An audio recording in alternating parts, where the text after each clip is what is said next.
آپ کا ہوسٹ آپ کا دوست doctor Abdul Wahab. Kindly share and like ضرور کیجیے گا. قرآن کریم میں جو سائنسی معجزات آج سامنے آ رہی ہیں، یہ اس بات کا ثبوت ہے کہ قرآن کسی انسان کا نہیں بلکہ اللہ کا کلام ہے۔ قرآن میں اللہ تعالیٰ نے لوگوں کو بار بار اس طرف متوجہ کیا کہ مظاہر فطرت پر غور و فکر کریں اور ان میں اس کی نشانیاں تلاش کریں۔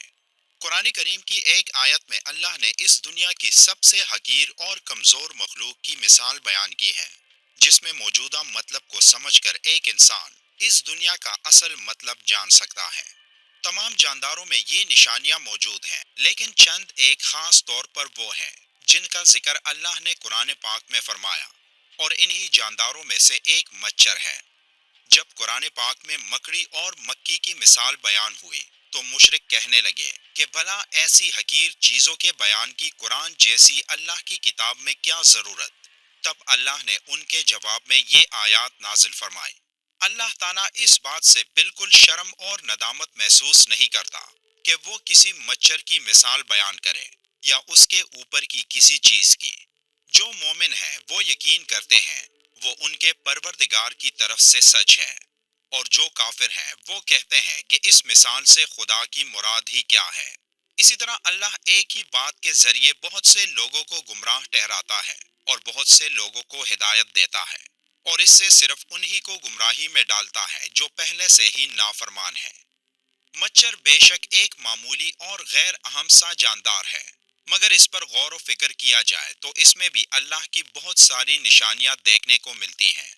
اللہ تعالیٰ نے مچھر کے لیے قرآن میں بعودتا کا لفظ استعمال فرمایا ہے، اور یہ لفظ مؤنث ہے۔ مچھر کی دنیا میں کوئی 3500 اقسام ہیں، اور ان تمام اقسام میں صرف مچھر کی مادہ ہی انسانوں، حیوانوں اور پرندوں کا خون چوستی ہیں، جبکہ نر مچھر نباتات اور پھلوں کا رس چوستا ہے۔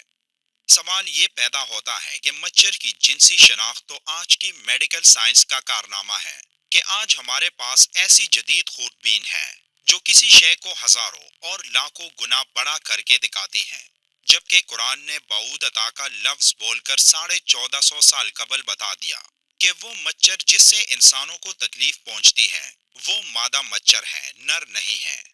منافقوں نے اگرچہ مچھر اور مکی کے چھوٹے پن کی وجہ سے قرآن پر اعتراضات کیے، لیکن اگر ان میں تھوڑی سی عقل ہوتی اور اس چھوٹے سے جانور کی ساخت اور بناوٹ پر غور و فکر کرتے تو سمجھ لیتے کہ اس کے بنانے میں باریک بینی اور عمدگی کی ایک دنیا صرف ہوئی ہے کہ جس سے عقل حیران رہ جاتی ہے۔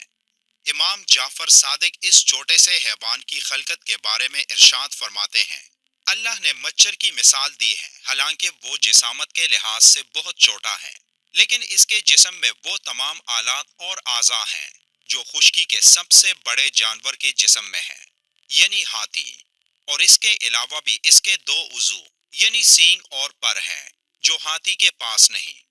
یہ ظاہر کمزور سا جانور جسے خدا نے ہاتھی کی طرح پیدا کیا، اس میں غور و فکر انسان کو پیدا کرنے والے کی عظمت کی طرف متوجہ کرتا ہے، خصوصاً اس کی سونڈ جو ہاتھی کی سونڈ کی طرح اندر سے خالی ہے اور وہ مخصوص قوت سے خون کو اپنی طرف کھینچتی ہے۔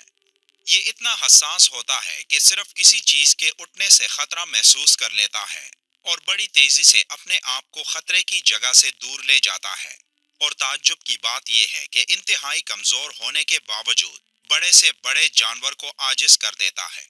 حضرت علی رضی اللہ تعالیٰ عنہ نے فرمایا، اگر دنیا جہاں کے سب زندہ مخلوقات جمع ہو جائیں اور باہم مل کے کوشش کریں کہ ایک مچھر بنا لیں تو وہ ہرگز ایسا نہیں کر سکتے، بلکہ اس جاندار کی خلقت کے اسرار پر ان کی عقلیں دنگ رہ جائیں گی اور وہ تک کر انجام کو پہنچ جائیں گے۔ آج میڈیکل سائنس دانوں نے مچھر کی 3500 کے لگ بھگ اقسام کی کھوج کی ہے، لیکن یہ تعداد یقینی نہیں۔ اب ان کی کل اقسام کتنی ہیں یہ صرف ایک اللہ ہی کو علم ہے۔ میری طرح آپ میں سے بھی بہت سے دوستوں کے ذہنوں میں یہ خیال آیا ہوگا کہ آخر اس مثال کا مطلب کیا ہے، لیکن جب آپ ایک مچھر کی آنکھ کو دیکھیں تو آپ کا دماغ مفلوج ہو جائے گا۔ مچھر کی ایک آنکھ کے اندر بھی کئی آنکھیں ہیں، اور یہ تمام آنکھیں ایک ساتھ کام کرتی ہیں۔ جب آپ اس کے بارے میں جان لو گے تو تب آپ کے ذہن میں بھی یہ آیت کریمہ آئے گی، سائنس نے اس مچھر کے بارے میں بہت کچھ انکشافات کیے کہ یہ چھوٹی سی مخلوق کتنے انسانوں کی جان لیتا ہے۔ یہ تو بہت تفصیلی باتیں ہیں، مگر چند باتیں ایسی ہیں جو میں آپ سے شیئر کرنا چاہوں گا۔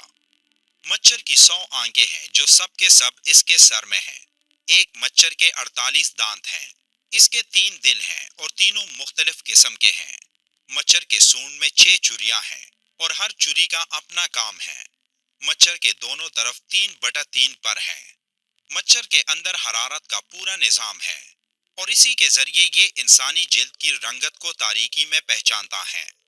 مچھر کی سوئی میں نشا کرنے کا نظام ہے، جس سے کاٹتے وقت انسان کو محسوس نہیں ہوتا اور کاٹی ہوئی جگہ خون چوسنے سے سوج جاتی ہے۔ ایک مچھر کے اندر خون کا تجزیہ کرنے کا نظام بھی ہے، اس لیے وہ ہر خون نہیں چوستا۔ اس بارے میں سائنس کی سب سے حیران کن تحقیق میں یہ بات سامنے آئی کہ ایک مچھر کے اوپر اس کے پر ہوتے ہیں جو اس سے بھی ہلکے ہوتے ہیں، اور مچھر کے پر کے اوپر ایک مائکروسکوپک پیراسائٹ ہوتا ہے، ایک جاندار جو مچھر سے بھی حقیر چیز ہے، جو تمہیں اپنی آنکھ سے نظر بھی نہیں آتی۔ اللہ تعالیٰ کو تو تمہارے اعمال کی اور غلط کاموں کی مثال دینے کے لیے ایسی چیزوں کو سامنے لانے میں کوئی مشکل نہیں، اور یہی وہ چیز ہے جس کے بارے میں اللہ نے سورہ البقرہ کی آیت نمبر 26 میں مچھر کی مثال دینے کے بعد فرمایا۔ اللہ تعالیٰ اس بات سے بالکل شرم اور ندامت محسوس نہیں کرتا کہ وہ کسی مچھر کی مثال بیان کریں یا اس کے اوپر کی کسی چیز کی۔ اللہ ہم سب کو قرآن پڑھنے اور اس پر عمل کرنے کی طاقت عطا کرے۔ ویڈیو کے آخر میں ایک بار درود شریف پڑھنا مت بھولیے گا۔ ملتے ہیں ایک اور معلوماتی ویڈیو میں، تب تک کے لیے اللہ حافظ۔